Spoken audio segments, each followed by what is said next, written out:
श्रीमद् भगवद गीता कक्षा 67 अध्याय 6 श्लोक 46। तो इन्होंने पीछे ये बतला दिया कि प्रयत्न से यत्न करता हुआ योगी अपने चित्त को पूरा शुद्ध कर लेता है और फिर धीरे धीरे उसका विकास होता रहता है और ततो याति परम गतिम, परम गति को प्राप्त कर लेता है।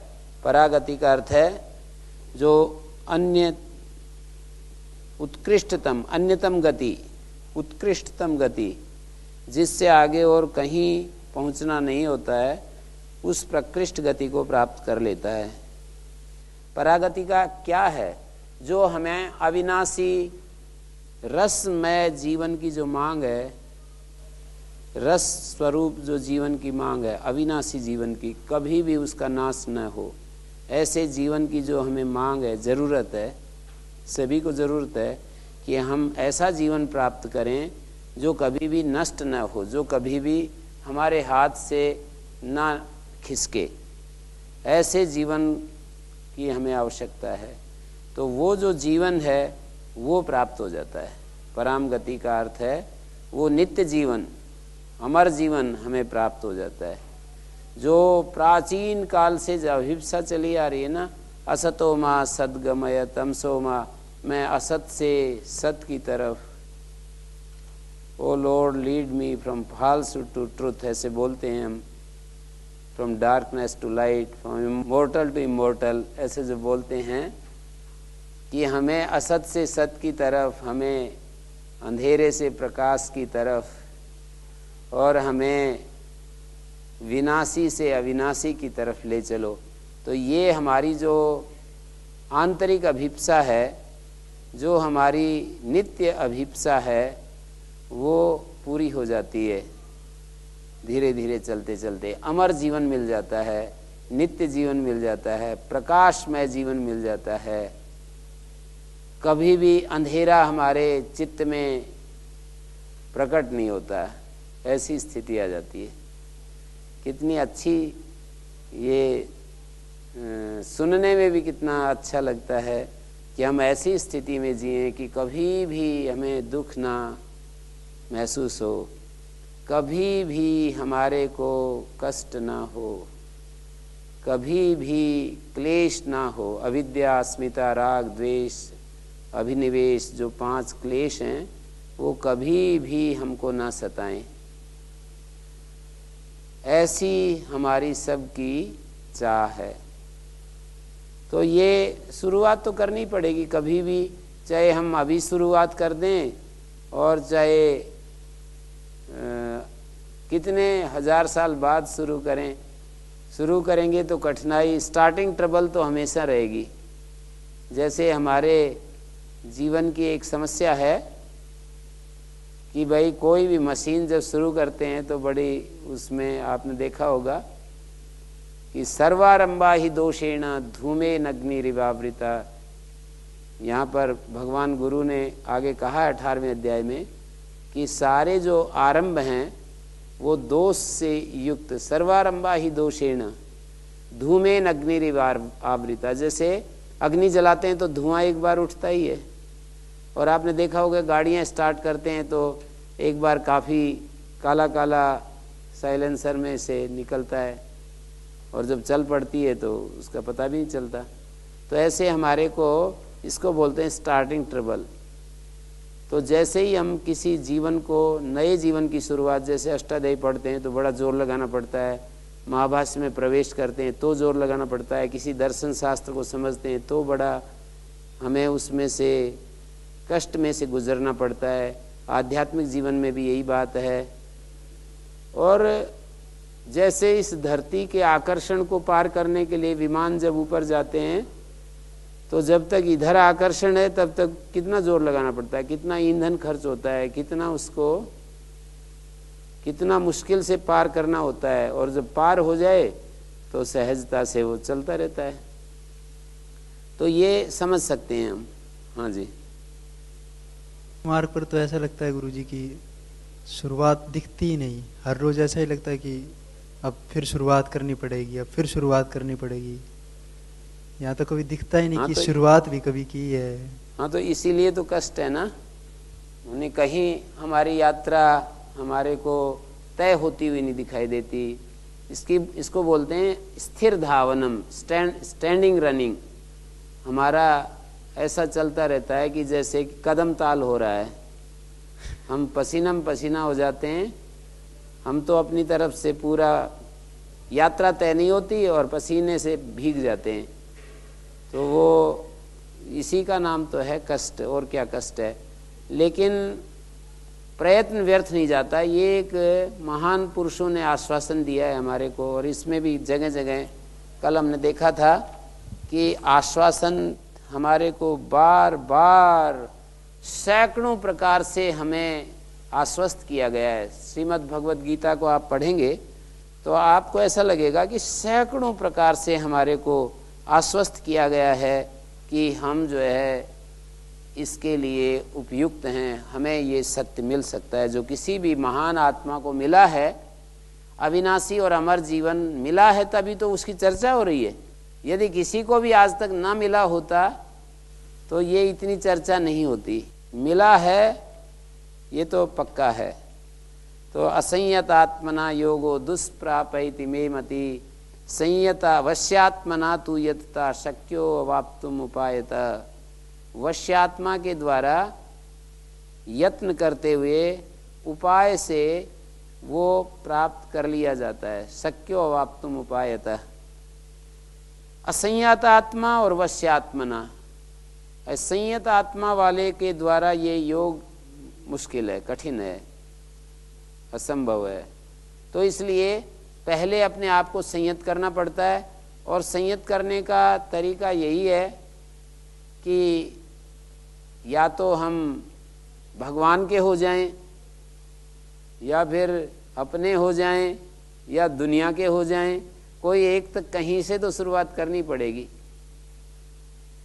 मैंने 3 शब्द बोले, या तो भगवान के हो जाएं, या अपने हो जाएं, या दुनिया के हो जाएं।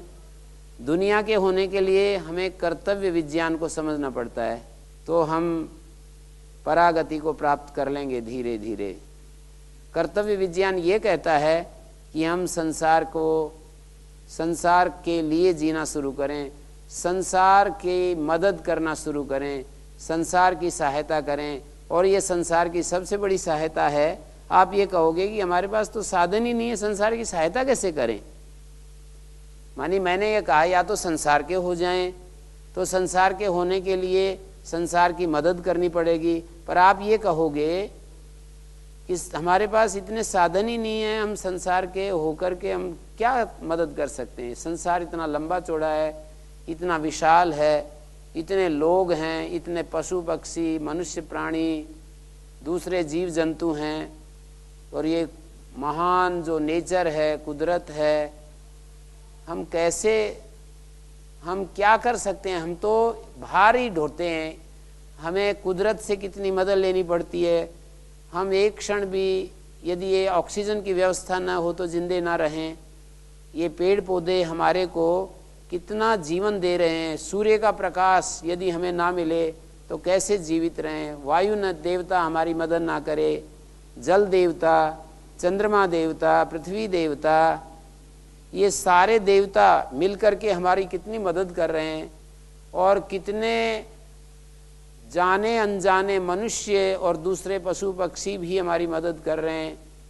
कितने जिनको हम जहरीले जीव कहते हैं, इस वातावरण से जहर पीते हैं और हमारी सुरक्षा करते हैं। सांप आदि और बिच्छू इत्यादि और तरह तरह के और भी बहुत सारे जीव जंतु हैं जो वातावरण से विष का पान करते हैं और हमारा जीवन बचाते हैं। तो ये सारी व्यवस्था कितनी हमारे लिए विधाता ने कहो, जीवनदाता ने कहो, या एक विधान के तहत कितनी सुव्यवस्थित ढंग से चल रही है। हम क्या दे सकते हैं। हम तो निरंतर ले ही रहे हैं। लेकिन ऐसी बात नहीं है। एक तो हम में ऐसा भाव आ जाए, लेना तो नहीं छूटेगा, पर हमारे अंदर भाव ऐसा आ जाए कि मैं लेने की रुचि बंद कर दूं। देने वाला तो देवता है, और निरंतर देता ही देता है। ये तो देव की कार्य प्रणाली है, ये तो उसकी व्यवस्था है इस तरह की कि वो देता ही देता रहता है और लेता कुछ है नहीं, और देता ही देता रहता है। ये तो देव की महिमा है। लेकिन हम यदि इस रास्ते पर चलते हैं तो लेने की रुचि समाप्त कर दें। ये जो लेने की रुचि है, इतना सा हम कर सकते हैं, इससे ज्यादा हम नहीं कर सकते। लेना बंद नहीं कर सकते, लेने की रुचि बंद कर सकते हैं। और कुछ लोग होते हैं जो देते हैं और लेते हैं, वो सामान्य आदमी होते हैं। लेने की जो रुचि बंद कर देता है वो साधक होता है, और जो देता है लेता है वो साधारण आदमी होता है, और जो लेता ही लेता है वो जड़ता है। केवल जो लेने लेने में ही लगे हुए हैं उनके अंदर तो यही कहा जाएगा, उनको यही टाइटल दिया जाएगा कि वो जड़ता है। तो ये चार तरह की ये इस सृष्टि में व्यवस्था हमें देखने को मिलती है। कुछ देने ही देने वाले हैं, उसको हम देव कहते हैं। कुछ लेते ही लेते हैं, वो जड़ता है। और कुछ देते लेते हैं, वो सामान्य आदमी हैं। और साधक वो है जो लेने की रुचि समाप्त कर दे। तो सब अपने अपने अंदर देखें, लेने की यदि रुचि हम खत्म कर दें तो फिर देखो इतने से ही साधक का स्वरूप यदि आ जाए तो ये सारी दुनिया का तो हम ठेका नहीं ले सकते, और ये कह भी नहीं सकते और अपेक्षा भी नहीं करते कि सब की रुचि बंद हो जाए। पर एक कोई संस्था में रहने वाले 100, 200, 400 आदमी या परिवार, छोटे छोटा इकाई, एक घटक है समाज का परिवार, एक एक परिवार, उसमें 5-7 लोग रहते हैं। यदि वो लेने की रुचि बंद कर दें तो उनका परस्पर का जीवन कितना स्वर्गमय हो जाएगा। एक कमरे में 3 ब्रह्मचारी रहते हैं और वो लेने की रुचि बंद कर दें, इतने में ही उनका परस्पर कितना स्नेह और प्यार बढ़ जाएगा, आप कल्पना करके देख सकते हैं। लेने की रुचि बंद कर दें और जो है उसको देने में मन लगाने लग जाएं। लेना तो बंद नहीं होगा, मैंने कह दिया, पर लेने की रुचि बंद की जा सकती है। और जो है वो विवेक विरोधी ना हो, सामर्थ्य विरोधी ना हो, उसको दूसरे का समझना शुरू कर दें कि जो हमारे पास है वो माता पिता से आ सकता है, गुरुजनों से आ सकता है, समाज से आ सकता है, और कुदरत से आ सकता है। जो भी कुछ हमारे पास है वो उनका है जो हमारे इर्द गिर्द रहते हैं, जो हमारे अड़ोस पड़ोस में रहते हैं, जिनके साथ हमारा उठना बैठना बात करना होता है। तो उनके लिए उनका ही है, उनके लिए ही है, ना मेरा है ना मेरे लिए है। ऐसा यदि भाव हम बनाने लग जाएं, एक होता है मेरा। कई लोग कहते हैं कि भाई मैं तो मेरा तो नहीं मानता, मेरा तो नहीं मानता, पर जैसे मेरे लिए मान लेते हैं। ये चीज़ तो भाई मेरे लिए है, मेरी तो नहीं पर मेरे लिए। तो जब ना मेरा है ना मेरे लिए है, इस तरह का भाव यदि हम बनाने लग जाएं तो हम एकदम, हमारा जीवन कुछ अलग प्रकार का हो जाएगा। माने हम अपने काम के हो जाते हैं तब जब हम स्वाधीन हो जाते हैं। जब पराश्रय का त्याग कर देते हैं तो हम अपने काम के हो जाते हैं। और जब हम जो हमारे पास है वो संसार का समझने लगते हैं और लेने की रुचि बंद कर दें और देना ही देना, जो अपने पास है उसको देना शुरू कर देते हैं, तो संसार के काम के हो जाते हैं, दुनिया के काम आ जाते हैं। और यदि आत्मीय संबंध सुने हुए भगवान के प्रति अपना बना लेते हैं, उससे प्यार करने लग जाते हैं, जिसके बारे में हमने शास्त्रकारों से और गुरुजनों से सुना है, तो हम फिर भगवान के हो जाते हैं। तो मैंने कहा या तो भगवान के हो जाएं या फिर अपने हो जाएं। अपने होने का मतलब ये होता है कि स्वाधीन हो जाएं, असंग हो जाएं सब चीज़ों से, जो हमारी चीज़ों से, वस्तुओं से, व्यक्तियों से, परिस्थितियों से, अवस्थाओं से जो हमारा तादात्म्य हो रहा है और उनसे जो हम सुख लेते हैं, तो उस सुख की रुचि को हम समझें कि कहाँ कहाँ से हम सुख ले रहे हैं और उस सुख को लेना बंद कर दें तो हम अपने काम के हो जाते हैं निश्चित रूप से। और जो अपने पास है वो दूसरे का समझना शुरू कर दें। एक बात और कुछ नहीं है तो भी एक बड़ी बात महान आत्माओं ने, महान पुरुषों ने हमको सुझाई है कि हम इस संसार से जिसको भी देखें हम मैत्री भावना में जीना शुरू कर दें, करुणा भावना में जीना शुरू कर दें और मुदिता में जीना शुरू कर दें। ये तीन भाव अपने भीतर जगाएं कि मैं जो भी जिसको भी देखूंगा उसको मैत्री की आंख से देखूंगा, या दुखी है तो वो करुणा के आंख से देखूंगा, या कोई पुण्यात्मा है तो प्रसन्न हो जाऊंगा उसको देख करके। और एक जैसे कि पापशीलेषु उपेक्षाम, वो तो भावना नहीं कही है। भावना तो तीन ही है, मैत्री भावना, करुणा भावना और मुदिता भावना। एक बात और कही है कि पापशीलेषु उपेक्षाम भावेत, मानी पापशील जो लोग हैं उनके प्रति उपेक्षा का भाव इतना ही है कि हम ये सद्भाव रख सकते हैं कि भाई इनको ज्ञान मिले, इनको भी भगवान का दर्शन हो, इनको भी भक्ति मिले, इनके जीवन में भी वो तत्व प्रकट हो जो जिसका स्पर्श महान पुरुषों ने किया है, इनके जीवन में भी वो तत्व प्रकट हो। ऐसा सद्भाव तो बना ही सकते हैं, उसमें तो पराधीनता नहीं है। और दूसरों के प्रति हम कैसे भी हैं, चाहे मानी एक होता है विचारों की एकता, एक विचारों की भिन्नता होती है। विचारों की एकता में तो प्रीति की एकता रहती है, उसमें तो कोई दिक्कत ही नहीं है। पर ये प्रीति की जो एकता है ये भिन्नता में, विविधता में ही करनी पड़ती है। प्रीति की एकता मानी हमसे उसके विचार नहीं मिलते, हमें उसका चलना फिरना बोलना पसंद नहीं आता। जो लोग व्यवस्था में रहते हैं उनको थोड़ा सा दिक्कत तो होगी, जो व्यवस्था में हैं उनको इस तरह का व्यवहार करने में बड़ी कठिनाई होती है। लेकिन जो व्यवस्था में नहीं उनको तो ऐसा कर ही सकते हैं बहुत आराम से, बहुत ही उनके लिए कोई झंझट नहीं है ये ऐसा करना कि हम जिसको भी देखें उसको मित्रता की आंखों से देखें, उसको करुणा के भाव से देखें, उसमें प्रसन्नता अनुभव कर सकें। तो ये संसार के काम आ रहे हैं हम यदि ऐसा व्यवहार शुरू कर दिया है। तो हम देख सकते हैं कि किसी व्यक्ति को देखकर यदि हमें क्षोभ आ रहा है तो इसका अर्थ है कि ये हमारी मशीन, ये हमारा यंत्र गड़बड़ है, इसको ठीक करना है। जैसे प्राकृतिक चिकित्सा वाले बताते हैं कि कहीं पर इन्फ्लेमेशन, कहीं सूजन आ गई है या कहीं दर्द हो रहा है तो इसका मतलब हमारी मशीन में वो संकेत मिलता है कहीं गड़बड़ हो रही है।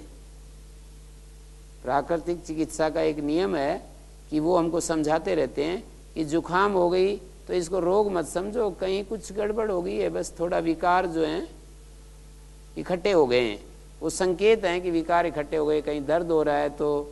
तो इसी तरह से हमारे को यदि ऐसा प्रतीत होता है किसी व्यक्ति को देखकर हमें मोह आता है, किसी व्यक्ति को देखकर क्षोभ आता है, किसी वस्तु को देखकर लालच आता है और अज्ञान आता है, अहंकार आता है, काम भाव आता है, कोई ऐसी ऐसी चीज़ आती हैं, तो हमें समझना चाहिए कि कुछ है गड़बड़ कि जहाँ हमें ठीक करना है। ये जो संबंध है ना, ये संबंध हमारे स्वरूप को दर्शाने के लिए दर्पण का काम करते हैं, हमारी स्थिति हमारे सामने रखते हैं। ये सभी संबंध, जितने भी संबंध होते हैं हमारे वस्तुओं के साथ, व्यक्तियों के साथ, परिस्थितियों के साथ जो संबंध हैं, तो उन संबंधों के बीच में हमारी जो स्थिति है वो हमको पता चलती रहती है। अकेले में ऐसा है कि परिस्थिति विपरीत यदि हमारे सामने नहीं आती तो हो सकता है कि हम झूठ मूठ ही अपने आप को कुछ बड़ा बड़ा टाइटल दे दें कि मेरी साधना बड़ी अच्छी चल रही है, बड़ा मैं अब ज्ञान की स्थिति में रहता हूँ, मुझे कोई कष्ट नहीं है, मुझे इस संसार में जो मैं चाहता था वो मुझे मिल रहा है या मिल गया है, ऐसे आदमी सोच लेता है। कितनी बार ऐसा एक साधक की स्थिति बनती है और कुछ दिन बाद उसकी स्थिति बिगड़ जाती है और सोचता है कि तू तो सोच रहा था कि ये सब हो गया काम। तो ऐसे आगे पीछे होता रहता है व्यक्ति। इस बीच ये बुद्धि के जो धर्मों की आप बताते हैं 8 धर्म, वो थोड़ा और उनके बारे में स्पष्टता कीजिए। बुद्धि ही तो हमारी व्यवहार में रहती है ना। बुद्धि के 4 धर्म उत्कृष्ट हैं और 4 धर्म निकृष्ट हैं, और बुद्धि व्यवहार में हमारी जैसी होती है, एक प्रकार से बुद्धि ही धर्म रूप होती है। धर्म का अर्थ है धैर्य, क्षमा, सत्य, जो डिवाइन क्वालिटीज हैं हमारी मनुष्य की, उनको धर्म कहते हैं। तो जो बुद्धि है वही धर्म रूप होती है, और बुद्धि ही अधर्म रूप होती है। जैसे हम धैर्य तोड़ देते हैं, क्षमा नहीं कर पाते, सहनशील नहीं हो पाते और संयम नहीं कर पाते, और हम यम नियम से विपरीत जो हमारी स्थिति बनती है वो सब अधर्म की स्थिति है। ये बुद्धि तो है सारा। यम नियम से विपरीत स्थिति बुद्धि है, और यम नियम युक्त जो स्थिति है वो भी बुद्धि है। और क्या है? यम नियम का अनुष्ठान करना, यम नियम का पालन करना, ये क्या है कि हमारी बुद्धि वैसी बन जाती है कि मैं सत्य को महत्व दूंगा, मैं ब्रह्मचर्य को महत्व दूंगा, मैं चोरी नहीं करूंगा, मैं किसी को कष्ट नहीं पहुंचाऊंगा। ये बुद्धि तो बन रही है। तो बुद्धि का एक धर्म रूप है, एक अधर्म रूप है। बुद्धि का एक ज्ञान रूप है, एक अज्ञान रूप है। माने अपने चिन्मय स्वरूप को समझना, ये बुद्धि का ज्ञान रूप है। जड़ से अलग चिन्मय स्वरूप समझना, ये ज्ञान चिन्मय स्वरूप बुद्धि का एक, बुद्धि की एक क्वालिटी है। बुद्धि ज्ञान रूप होती है और बुद्धि अज्ञान रूप होती है। जब शरीर, मन, बुद्धि, इंद्रियों को ही अपना स्वरूप समझते हैं हम, तो ये अज्ञान अवस्था है बुद्धि की। बुद्धि में ही राग होता है, बुद्धि में ही विराग होता है। किसी चीज के साथ राग है तो बुद्धि ही तो राग युक्त होती है, और बुद्धि ही विराग युक्त होती है। बुद्धि में ही दृढ़ता होती है, दृढ़ इच्छा शक्ति होती है, और बुद्धि मंद इच्छा से युक्त होती है। तो इस तरह से ये जो हम अपनी बुद्धि के परिवर्तन को हम निरंतर अपने भीतर घटित होता हुआ देखते हैं, तो उस परिवर्तन में हमारा पुरुषार्थ यही होता है कि हम हमेशा बुद्धि को धर्म, ज्ञान, वैराग्य और ऐश्वर्य की स्थिति में रख सकें। इसको पुरुषार्थ कहते हैं। सामान्य रूप से अपने स्वाभाविक क्रम में बुद्धि बदलती रहती है, कभी धर्म रूप होगी, कभी अधर्म रूपी। जैसे आलम्बन आएंगे वैसी बनती जाएगी, आलम्बनों के अनुसार परिवर्तित होती जाएगी। तो बुद्धि को हम धर्म, ज्ञान, वैराग्य और ऐश्वर्य इस स्थिति में रख सकें, इसका नाम पुरुषार्थ है। और इस पुरुषार्थ से हम ऊपर ऊपर आरोहण करते रहते हैं। बुद्धि के सात्विक रूप हैं और हमारी उन्नति होती रहती है, ऊर्ध्वारोहण होता रहता है। और ये ऊर्ध्वारोहण की अंतिम गति कहाँ है, पराम गति कहाँ है? कभी भी हम नीचे ना गिरें, अनवस्थितत्व। जैसे कोई साधक साधना कर रहा हो तो उससे पूछते हैं कि अंतिम चीज मिल गई, अर्थात आपका अनवस्थितत्व जो बाधा है वो अभी भी आपको बार बार वो बाधा सामना करना पड़ता है, या वो बाधा पार हो गई? अनवस्थितत्व अंतिम बाधा है हमारे साधकों की। तो हम आपस में चर्चा करते हैं तो ये कहते हैं कि भाई अनवस्थितत्व जो बाधा है वो समाप्त होगी या अभी चल ही रही है, अभी उसको झेलना पड़ रहा है? तो पराम गतिम ये है कि कभी भी उसको नीचे नहीं आना पड़ता, निम्न प्रकृति में नहीं आना पड़ता, उच्च प्रकृति से निम्न प्रकृति में नहीं आना पड़ता। सामान्य रूप से तो ऐसे चलता है एक आदमी उच्च प्रकृति में जाता है, फिर निम्न प्रकृति में आ जाता है, उच्च प्रकृति में जाता है, निम्न प्रकृति में आ जाता है। माने ज्ञान और अज्ञान, धर्म और अधर्म, कभी धर्म रूप बुद्धि से युक्त होता है, कभी अधर्म रूप बुद्धि से युक्त होता है, कभी ज्ञान कभी अज्ञान। ज्यों ज्यों हमारे पुरुषार्थ में सजगता आती है तो अधर्म अज्ञान अवैराग्य, अधर्म अज्ञान अवैराग्य अनैश्वर्य इससे ऊपर उठने लगते हैं और निरंतर हम धर्म ज्ञान वैराग्य ऐश्वर्य की स्थिति में, और ये चलते चलते आगे हम इनमें से भी एक ज्ञानमय स्थिति आ जाती है। सांख्य में एक सूत्र है, सप्तभी रूपैरात्मानं बध्नाति विमोचयत्येकेन रूपेण। ये जो हमारी बुद्धि के 8 रूप हैं, इन बुद्धि के 8 रूपों में जो 7 रूप हैं वो तो ऐसे हैं जो बंधन कारक हैं। धर्म बड़ा अच्छा है, वैराग्य भी अच्छा है, पर ज्ञान के तुलना में उसको कह दिया वो भी बंधन का हेतु बनते हैं सब। सप्तभी रूपै आत्मानं बध्नाति, 7 रूपों से बुद्धि अपने को बांधती है।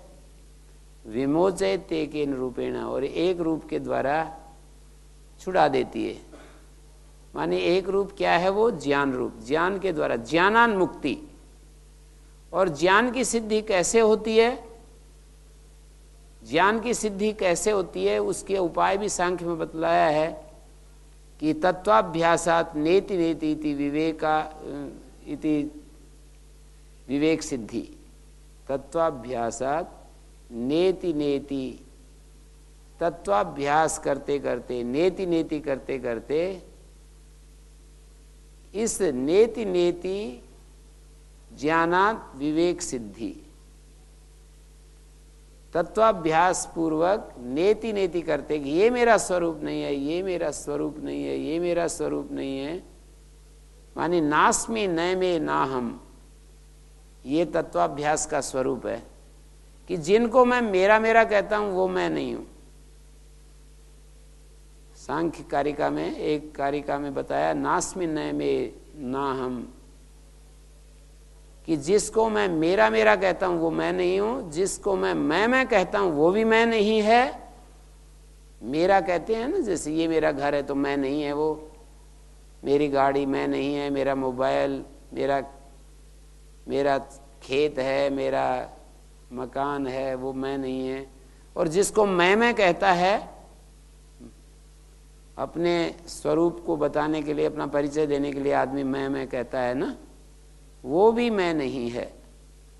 जैसे शरीर के साथ एक होकर के, वस्तुओं के साथ एक होकर के, परिस्थितियों के साथ, अवस्थाओं के साथ, तो वो भी मैं नहीं है। और आखिरी में जाकर के अन्य सब चीज से तो हट गया, अपने भीतर अस्मि अस्मि अस्मि, जो बुद्धि के सहयोग से हम अनुभव करते हैं कि ये मेरा स्वरूप है, अहम अस्मि, वो भी रियल मैं नहीं है, वो भी 2 चीजों का समूह है। चैतन्य और बुद्धि, इन दोनों का समुच्चय है। जब हम आखिरी में जाकर के अस्मि अस्मि भाव में अनुभव करते हैं अपने स्वरूप का, वो भी मैं नहीं है। तो क्या है मैं? अंत में एक जो शांत स्थिति, यदा ही नान्यत पश्यति नान्यत शृणोति नान्यत विजानाति, वो है मैं का स्वरूप, वो है भूमा, वो है आत्मा, वो है मैं। तो उसको परागति कहा है। तो ये परागति अनेक जन्म संसिद्धस्ततो याति पराम गतिम। इसको अलग अलग नामों से इसको परागति कह दिया, इसको अमृतत्व की प्राप्ति, इसको अविनाशी रसमय जीवन की प्राप्ति, इसको पूर्ण स्वाधीनता की प्राप्ति, स्वराट और विराट पद की उपलब्धि, विष्णु के परम पद की उपलब्धि। तद विष्णु परमम पदम सदा पश्यन्ति शूरया। विष्णु के परम पद को ज्ञानी पुरुष सदा देखते रहते हैं। दिवीव चक्षुरात्म, जैसे इस विशाल आकाश में जब सूर्य की किरणें फैली हुई होती हैं और सब कुछ साफ साफ दिखाई देता है, फैली हुई किरणों को जैसे हम प्रकाश को जैसे देखते हैं, ऐसे हम उस विष्णु के परम पद को देखते हैं जब उस उच्चतम चेतना में होते हैं, उच्चतम स्थिति में होते हैं। तो इस एक ही बात को कई कई ढंग से समझाया गया है, बताया गया है, तो परागति की प्राप्ति हो जाती है।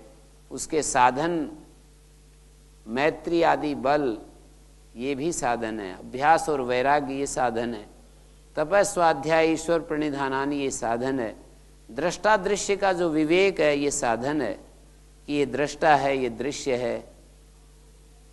ज्ञान और अज्ञान को रेचन करके विवेक के द्वारा पृथक करना ये साधन है।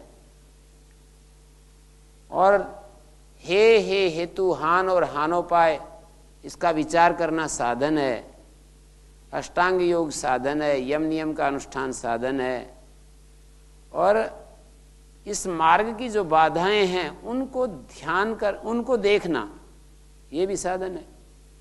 जब हम रास्ते पे चल रहे हैं और उस मार्ग की जो बाधाएं हैं उनका ध्यान करना, उनको समझना और उन बाधाओं का कारण और निवारण को जानना, ये सब साधन है। ध्यान या तद्वृत्त या ये साधन है। वैराग्य इसका साधन है। तद वैराग्यादपि दोष बीज क्षय कैवल्यम। चित्त की ऐसी शुद्धि जैसे कि आत्मा की शुद्धि है, सत्व पुरुष शुद्धि साम्य कैवल्यम, ये सब साधन है। सत्व और पुरुष की शुद्धि, अपने कर्मों की शुद्धि, अपने विचार की शुद्धि, अपने भाव की शुद्धि, ये सब इसके साधन हैं। तो इन सब साधनों के द्वारा हम उस परागति की तरफ आरोहण करते हैं। ये आरोहण है, निम्न प्रकृति से उच्च प्रकृति में आरोहण। जब हम निम्न प्रकृति में होते हैं तो हमारे जीवन का जो आधार होता है वो होता है शरीर के सुख, वस्तु से, व्यक्ति से, परिस्थिति से, अवस्था से जो हमको प्राप्त होते हैं, पैसे से, सम्मान से जो हमें सुख मिलता है, उस सुख को लेना बस यही अपरा प्रकृति का सत्य है कि भाई बाहर से जो सुख मिलते हैं उनका अर्जन करो और उनसे अपने आप को सुखी करो, यही होता है। लेकिन जैसे ही उच्च प्रकृति में आरोहण करते हैं, जैसे ही अपने आप को थोड़ा ऊपर उठाते हैं, तो ये सारी चीज़ें हमारे को बड़ी तुच्छ लगती हैं और व्यक्ति को स्वयं के ऊपर भी हंसी आती है कि ये सब व्यर्थ की बेवकूफ़ियाँ मनुष्य क्यों करता रहता है और तू भी उसका हिस्सा क्यों बना हुआ था। लेकिन व्यक्ति देखता है कि ये सब तो अज्ञान की महिमा है, अज्ञान के चलते ये इसके सिवाय और क्या हो सकता है। अज्ञान की स्थिति में अंधेर, बिल्कुल प्रकाश की एक किरण भी इधर उधर नहीं दिखाई दे रही है, तो क्या होगा उसमें? कहीं गड्ढा आएगा तो उसमें जाकर गिरेगा, कहीं कांटे आएंगे तो उसमें फंसेगा, कहीं दीवार आ जाएगी तो उससे टकराएगा, कहीं और भी बड़ी दुर्घटना भी हो सकती है। ये सब होगा, ये स्वाभाविक है। इसलिए आदमी को निश्चिंत होकर के समझ लेना चाहिए। मैं ये कहूँगा कि मनुष्य को वर्तमान जो है उसको पकड़ लेना चाहिए। भूतकाल के बारे में तो ये स्पष्ट निश्चय कर लेना चाहिए कि अज्ञान की स्थिति में मैंने किसी को धोखा दिया, मैंने किसी को कष्ट दिया, मैंने किसी से झूठ बोला, किसी अनधिकार चेष्टा की, किसी वस्तु को बिना पूछे मैंने ले लिया, चोरी की, किसी का मैंने अपमान किया, किसी को मैंने ऊंची आवाज़ में बोला, किसी का मैंने विश्वास भंग किया। ये सब जो है कुछ किया है वो सब अज्ञान की क्रीड़ा थी और मैंने समझ लिया है और उसको मैंने छोड़ दिया है। किसी चीज़ को देखना, समझना और उससे मुक्त हो जाना और उसको दोबारा रिपीट ना करना, दोबारा उसको न दोहराना, इतना ही तो मनुष्य का दायित्व है, उत्तरदायित्व है। इससे आगे और क्या हो सकता है। तो अपने भूतकाल को इस तरह से हम देख सकते हैं कि ये सब स्वाभाविक परिणाम हैं जो हमारे बुद्धि की या मन की जो हमारी अवर स्थिति है, उस अवर स्थिति में यही सब होता है। तो उसको मैंने देखा, समझा और उससे मैंने अपने आप को मुक्त कर लिया है, ऐसा अपने को सुझाव देना चाहिए। और ऐसा करने से हमें एक बल आता है और ये बल हमको आगे बढ़ाता है। इस बल के आने से हमें उत्साह आता है, पराक्रम आता है और हम निराश नहीं होते। हम आगे बढ़ने के लिए अपने आप को ऐसा समझने लगते हैं कि तू भी उस जीवन को पा सकता है जो किसी भी महान से महान व्यक्ति को मिला है। इस तरह का बल आने लगता है। ये बल पैसे से, वस्तु से, परिस्थिति से और किसी, जैसे कि कोई एक आदमी हमेशा ऐसा ही सोचता रहता है आदमी कि ये व्यक्ति की जगह कोई अच्छा व्यक्ति का साथ मिल जाता तो तेरी उन्नति बहुत हो जाती। ये जो परिस्थिति है इससे भिन्न कोई एक परिस्थिति मिल जाती तो तेरी उन्नति हो जाती। यदि हमारी पात्रता होगी और यदि भगवान को वैसा ही अभीष्ट होगा तो वो परिस्थिति भी मिल जाएगी हमें, उसकी चिंता करने की बात नहीं। यदि ऐसा कोई दिव्य गुरु हमें मिल जाता तो हमारा कल्याण हो जाता। यदि उस तरह के दिव्य गुरु की हमारे लिए आवश्यकता समझी जाएगी तो वो भी मिल जाएगा, भौतिक रूप में भी मिल जाएगा, सब कुछ मिल जाएगा, परिस्थिति मिल जाएगी, गुरु मिल जाएगा और हमारे को जो हम चाहते हैं वो सब मिल जाएगा। लेकिन हम चलना तो शुरू करें। हम केवल सोचते रहते हैं, बैठे बैठे सोचते रहते हैं और यात्रा एक कदम भी शुरू नहीं करते। ऐसे कभी भी हमको जो हम चाहते हैं वो हमें नहीं मिलेगा। माने हम केवल कल्पना में ऐसा हो जाए तब ऐसा होगा, कभी भी नहीं होगा। जो परिस्थिति मिली है, जो शरीर है टूटा फूटा है, बूढ़े हो गए हैं तो कोई बात नहीं, रोगी हैं तो भी कोई बात नहीं, और हमारा मन जो है शुद्ध नहीं है तो भी कोई बात नहीं। उस जो हमारे पास है उसको हम देने के लिए मन तो बनाएं कि मैं जीवन के जो अवर रूप हैं और पर रूप हैं, पवर और अवर और पर दो रूप हो सकते हैं, नीचे और ऊंचे, ऊंचे और नीचे जीवन के जो रूप हैं उनको मैंने समझ लिया है और मैं इस अवर रूप को पसंद नहीं करता हूँ। मैं जीवन का जो, मानी ये सारी चीज़ें जीवन नहीं है। जो वस्तु है, जो परिस्थिति है, जो अवस्था है, जो मुझे मिला है वो सब जीवन नहीं है, जीवन का साधन है।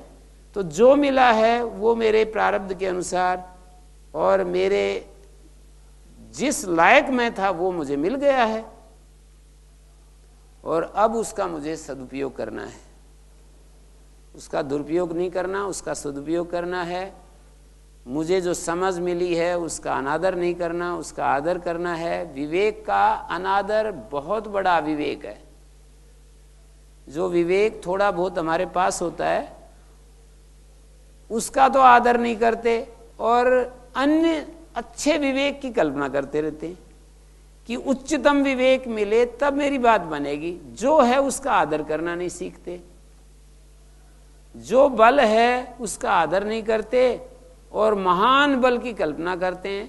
जो छोटे मोटे साधन हमें मिले हैं उनका सदुपयोग नहीं करते और बड़े बड़े साधनों की कल्पना करते हैं। ये सब हमारे मन के लिए एस्केप होते हैं। ये अपने को वो मन बहलाने के लिए ख्याल अच्छे हैं, जो वाली बात है ना। हम अपने मन को बहलाने के लिए कुछ ऐसे ऐसे ख्याल करते रहते हैं, ऐसा होगा तो मैं ऐसा करूँगा। तो इस ख्यालों में हमारे को वो जो परागति है, उत्कृष्ट गति है, अंतिम जीवन की उपलब्धि है, वो हमें प्राप्त नहीं हो पाएगी। तो आगे हम एक श्लोक देखते हैं, तपस्वीभ्यो अधिको योगी ज्ञानीभ्योपि मतोधिका कर्मीभ्यश्च अधिको योगी तस्माद् योगी भवार्जुन। आश्वासन देखिए, प्रेरणा, आश्वासन क्या, प्रेरणा देखिए, प्रेरणा भगवान गुरु की तरफ से प्रेरणा दे रहे हैं हमको। हम अर्जुन जब भी शब्द सुनाई पड़े और संबोधन करते हुए यहाँ पर भगवान हमें प्रेरणा दें तो अपने आप को खड़े कर लेना चाहिए वहाँ पर।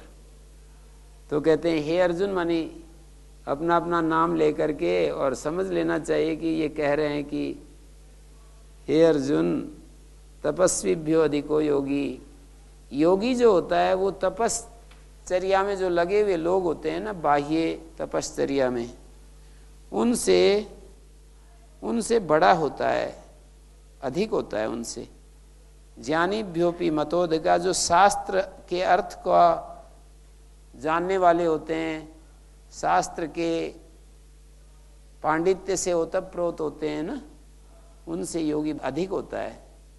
शास्त्रार्थ पांडित्यम तद्वद्भ्यो भी मतो ज्ञातो अधिक श्रेष्ठ, उनसे भी अधिक समझा गया है। ज्ञानियों से भी योगी को अधिक समझा गया है, और तपस्वियों से भी। जो भौतिक तप करने वाले जो लोग होते हैं उनसे योगी को बड़ा समझा गया है। भौतिक तप बहुत सारे लोग करते हैं, जैसे कि नंगे रहते हैं और सर्दी में भी वस्त्र धारण नहीं करते, इस तरह की जो बात है, इसका अर्थ ये नहीं है कि तप की निंदा कर रहे हैं।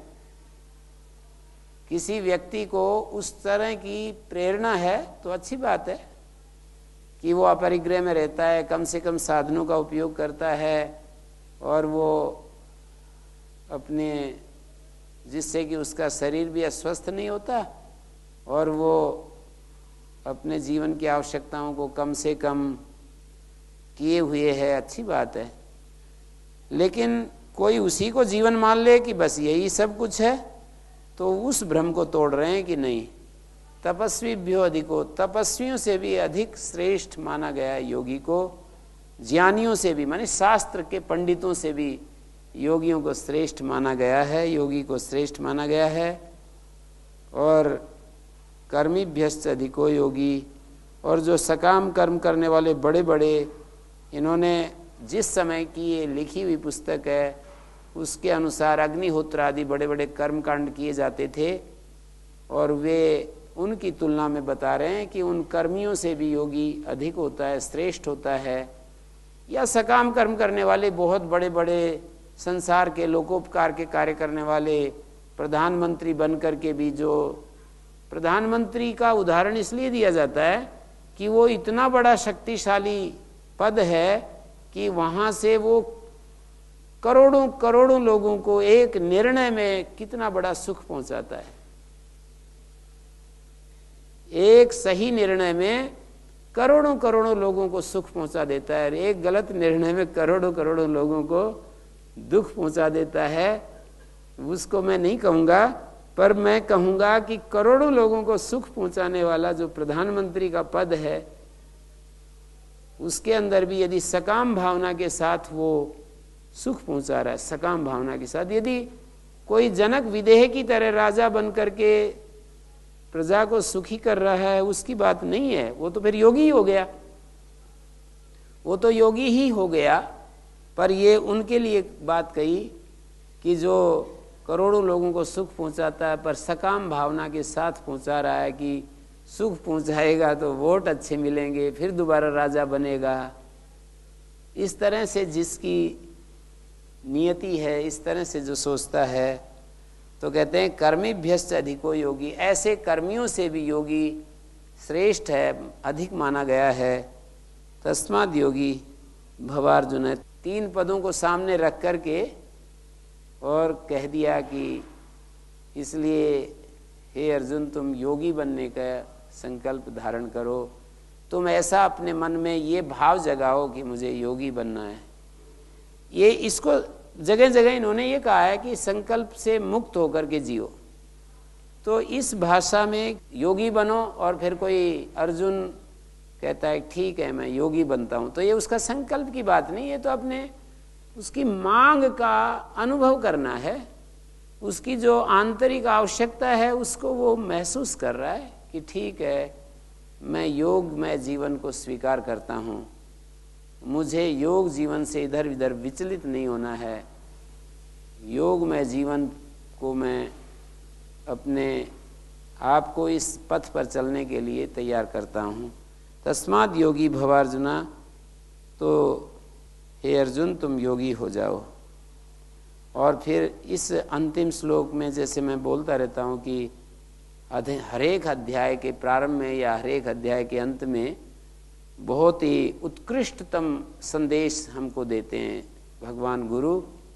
तो योगिनाम अपि सर्वेषां मद्गतेन अंतरात्मना श्रद्धावान भजते यो माम स मे युक्ततमो मता। मैं किसको युक्ततम मानता हूँ, किसको सर्वश्रेष्ठ योगी मानता हूँ, वो बता रहे हैं। स मे युक्ततमो मता, युक्ततम माने अतिशयन युक्तः, अतिशयन योग युक्तः मता अभिप्रेता, मेरे द्वारा वो अभिप्रेत है, मैं उसको अतिशय योग युक्त स्वीकार करता हूँ। कैसे? योगी नाम अपि सर्वेषां, सारे जो योगी हैं, जो योगियों के जितने भी रूप हो सकते हैं, जो बाहर, जैसे वहाँ पर बृहदारण्यक उपनिषद में कोई सूर्य का ध्यान करता हुआ दिखाया गया, कोई किसी अन्य देवता का ध्यान कर रहा है, तो उन्होंने ये कहा कि तुम एक अंश का ध्यान कर रहे हो, एक एक अंश का ध्यान कर रहे हो। तो योगिनाम अपि सर्वेषां, तरह तरह के इस संसार में योगी हैं जो अपने जीवन को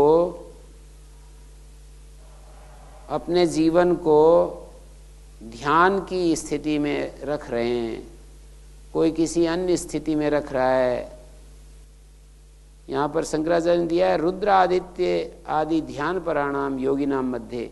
रुद्र आदित्य आदि ध्यान परायण जो योगी हैं उनके मध्य में मद्गतेन अंतरात्मना, मद्गतेन मयि वासुदेवे समाहितेन अंतरात्मा, मुझ वासुदेव में, वासुदेव का अर्थ है सब जगह जो वस रहा है, कण कण में वसा हुआ है, ईशावास्यमिदं सर्वम, ऐसे मुझ वासुदेव में, कण कण में व्यापक परमात्मा में अपने अंतरात्मा को डालकर, अपनी अंतरात्मा को उससे जोड़कर, उसके साथ अपना आत्मीयता का संबंध बनाकर, उसी को अपना मानकर, श्रद्धावान भजते यो माम, श्रद्धावान होकर के जो मेरा भजन करता है, मेरा सेवन करता है, भजन करता है, मेरा सेवन करता है, स में युक्त तमो मता, वो मुझे, वो मेरे लिए युक्ततम है। ऐसा जो अपने अंतःकरण से, अंतरात्मा से श्रद्धावान होकर, श्रद्धालु होकर के जो मेरा सेवन करता है। सेवन करने का अर्थ यह है कि जैसे हम औषध का सेवन करते हैं, जैसे हम किसी वृद्ध की सेवा करते हैं, सेवा करने का अर्थ है कि उसके साथ अपने आप को युक्त करना, भगवान के साथ अपने आप को मिला करके देखना, उसकी स्मृति से अपने आप को जोड़ करके रखना।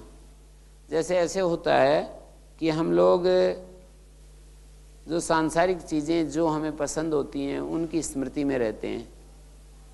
तो इस दृष्टांत से हम देख सकते हैं कि हम भगवान को कितना प्यार करते हैं। संसार की चीज़ों की तुलना में भगवान से हमारा कितना प्यार है। तो यहाँ प्रेम की और श्रद्धा की बात कह दी। भगवान के प्रति प्यार और श्रद्धा से युक्त होकर के जब हम रहते हैं तो वो हमारी उत्कृष्टतम स्थिति है और उसके द्वारा हम उस परम तत्व को प्राप्त कर लेते हैं। और इन्हीं तेजस्वी शब्दों के साथ ये अध्याय पूरा होता है। और इसके आगे 7वां अध्याय शुरू होता है, वहाँ पर ये कहते हैं श्री भगवान गुरु कि मयि आसक्त मना पार्थ है योगम युंजन मदाश्रया असंशयम समग्रम माम यथा ज्ञास्यसि तच्छृणु। क्योंकि 6ठे अध्याय में यह कहा योगी नाम अपि सर्वेषां मद्गते अनंतरात्मना श्रद्धावान भजते यो माम स मे युक्त तमो मता। श्रद्धावान होकर के जो मेरा भजन करता है, सेवन करता है, अंतरात्मा मदगतेन अंतरात्मना, अपने अंतःकरण मदगतेन अंतरात्मना, मेरे में अपना अंतःकरण लगाकर, अपनी बुद्धि लगाकर, अपना मन लगाकर, अपना समस्त आंतरिक जो ध्यान है और प्रेम है उसको मुझ में डालकर, आंतरिक जो प्रेम और ध्यान एकाग्रता उसको मुझ में डाल करके जो, तो यहाँ पर एक प्रश्न बीजम उपन्यास स्वयमेव ईदृशम मदीयम तत्वम एवं मदगतांतरात्मा स्याद एतद् विवक्षुर भगवान उवाच। यहाँ पर पीछे स्वयं तो इस प्रश्न का जो बीज था उसको रखा, और ऐसा मेरा तत्व है मदगत अंतरात्मा से, तुमको मुझ में प्रेम करने वाला होना चाहिए, मेरे प्रति तुम्हें श्रद्धावान होना चाहिए, ऐसी बात कही। और उसी को व्याख्या करने के इच्छुक भगवान गुरु हमको कहते हैं कि मयि आसक्त मना पार्थ, हे पार्थ मुझ में आसक्त मन वाला, मदाश्रय योगम युंजन, मेरा आश्रय लेकर के योग की साधना करता हुआ, असंशयम संशय रहित होकर के जिस प्रकार से मुझ समग्रम माम यथा ज्ञास्यसि, समग्र रूप से मुझको जैसे वो जान लेगा, वो बात मैं तुमको कहता हूँ, उसको ध्यान से सुनो। गुरुजी। हाँ जी, प्रणाम गुरुजी। प्रेम का क्या अर्थ है गुरुजी? प्रेम किसे कहते हैं? प्रेम माने प्रियता, शाब्दिक अर्थ तो प्रियता होता है। जैसे प्रिय शब्द के स्थान में प्रिय स्थिर स्फिरोर बोल, व्याकरण की प्रक्रिया से प्रिय के स्थान में प्रयादेश इमनिच प्रत्यय, तो जैसे प्रिय शब्द से तल प्रत्यय करें तो प्रियता शब्द बनता है, तो प्रेमन शब्द का अर्थ हो गया प्रियता। प्रेमन शब्द को ही प्रेम बोलते हैं। ऋग्वेद में ज्ञान सूक्त बृहस्पते प्रथमं वाचमग्रम यत् प्रैरत नाम ध्येयम दधाना प्रेरणा तदेशाम निहितम गुहावी। प्रेरणा शब्द, प्रेमन शब्द का प्रयोग हुआ है वहां पर। तो प्रेमन के अर्थ में प्रेम शब्द हिंदी भाषा में बोला जाता है। प्रेमन शब्द का ही न हट गया प्रेम, और प्रेम का अर्थ होता है व्याकरण की प्रक्रिया से तो प्रियता। अब प्रियता क्या चीज है देख लो। हम आपसे पूछें कि प्रियता क्या चीज है, तो इसको तो समझते ही हैं प्रियता क्या चीज है। जैसे कि हमें प्रिय लगता है, प्रिय का भाव प्रियता। जैसे हमको कोई चीज प्रिय लगती है, अच्छी लगती है, सुहाती है, हमारा उससे लगाव है। जैसे कोई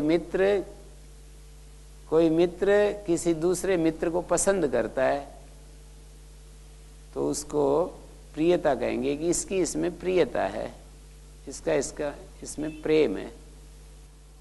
मयि आसक्त मना पार्थ है योगम युंजन, मन का समाधान करते हुए। योगम युंजन का अर्थ है मन को एकाग्र करते हुए। मदाश्रया, मैं ही परमेश्वर आश्रय हूं जिसका, मदाश्रय मैं परमेश्वर ही आश्रय हूं जिसका, ऐसा होकर के संशय रहित होकर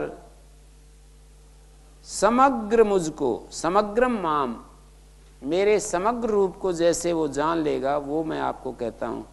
तो मेरा समग्र रूप क्या है वो इसी अध्याय में शुरू में बताएंगे। मेरा समग्र रूप क्या है, परमेश्वर का समग्र रूप क्या है उसको ये बताएंगे।